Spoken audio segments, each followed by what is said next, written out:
صرف اس کے قریب مت رہو جو آپ کو خوش رکھے، بلکہ اس کے قریب ہونے کی کوشش کرو جو آپ کے بغیر خوش نہیں رہ سکتا۔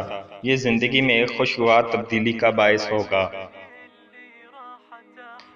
تتلی صرف 14 دن تک زندہ رہتی ہے، مگر پھر بھی خوشی سے ہر طرف اڑتی دکھائی دیتی ہے۔ اسی طرح آپ بھی زندگی کو بھرپور انداز سے گزاریں۔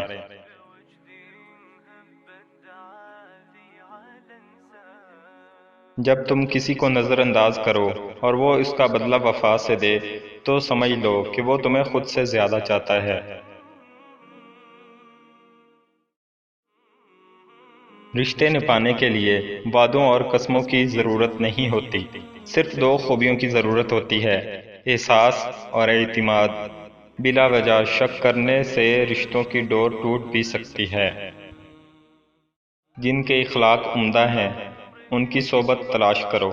لازم نہیں جس کے ارد گرد لوگ جمع ہوں وہ اللہ کا دوست بھی ہو، لوگ تو مداری والے بھی جمع کر لیتے ہیں۔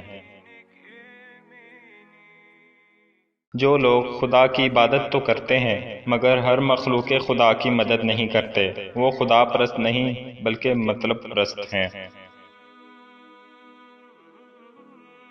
کبھی کبھی اپنی خوشیوں کو حاصل کرنے کے لیے جھکنا پڑتا ہے، اور وہ جھکنا رائیگاں نہیں ہوتا۔